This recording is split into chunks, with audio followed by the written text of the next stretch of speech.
France avec Monsieur Peter. Bonsoir, Monsieur Peter, on vous écoute.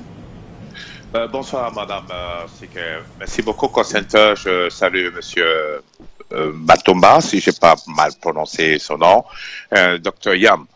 Je vais donner mon point de vue, hein, et puis j'ai eu aussi quelques informations ultra confidentielles.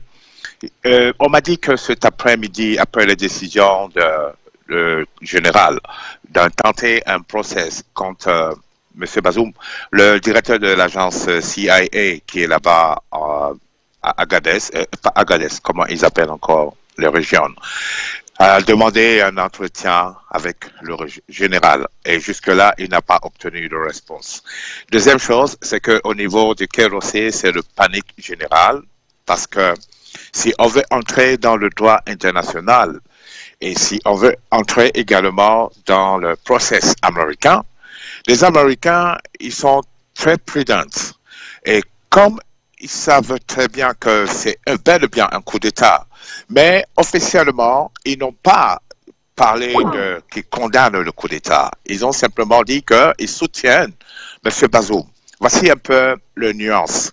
Parce que dans le droit américain, s'il y a un coup d'État dans un pays où ils ont une base, ils sont obligés de partir. Ils doivent impérativement partir. C'est comme ça le droit américain. Et ça, ils sont conscients. Donc, Anthony Blinken, qui fait le bruit un peu partout, est très prudent dans son speech. Il évite de dire ça, mais au stade où on est arrivé, où l'espion, parce que M. Bazoum, c'est un agent de la DGSTE, et ça, je ne vous cache pas, c'est pour ça que la France est en train de se muscler pour absolument le capturer. L'objectif, c'est Bazoum, c'est pas le peuple du Niger, c'est pas la démocratie au Niger. Bazoum a un logiciel dans son cerveau qui contient un index dans son cerveau qui contient trop d'informations secrètes, confidentielles, qui vont compromettre le gouvernement français. Et on est à ce stade aujourd'hui. Et moi, les échos que j'ai entendus, il y a une panique parce que l'option de CEDEAO étant moribonde parce que il n'y a vraiment pas de possibilité pour passer sur le ciel de certains pays. Alors, elle va user de ce qu'on appelle le chaos, comme elle avait fait en Algérie et comme elle avait fait en Indochine, ce qui a causé sa chute sur son emprise dans les territoires de l'Asie du Sud-Est et l'Asie Pacifique, right?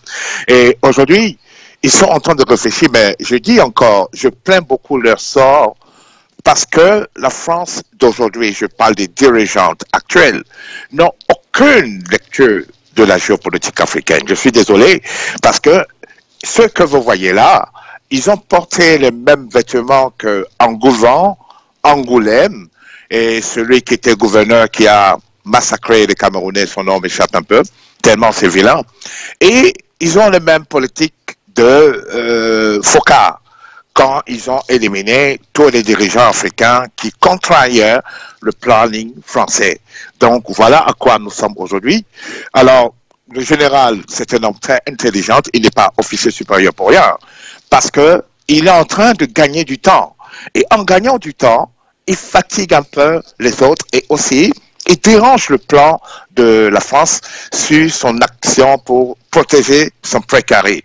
C'est pourquoi ils ont anticipé avec ce procès contre M. Bazoum et qui va faire l'objet d'un droit international que l'ONU sera obligée de respecter. Je vais m'arrêter ici. Merci beaucoup for you media. Très bientôt and bye. Merci à vous, Monsieur Peter. Merci pour ces informations qui vont certainement aussi nous aider ici sur For You Media Africa dans nos analyses et certainement nos prochains plateaux. Merci beaucoup pour ces informations. On va rester au standard et aller du côté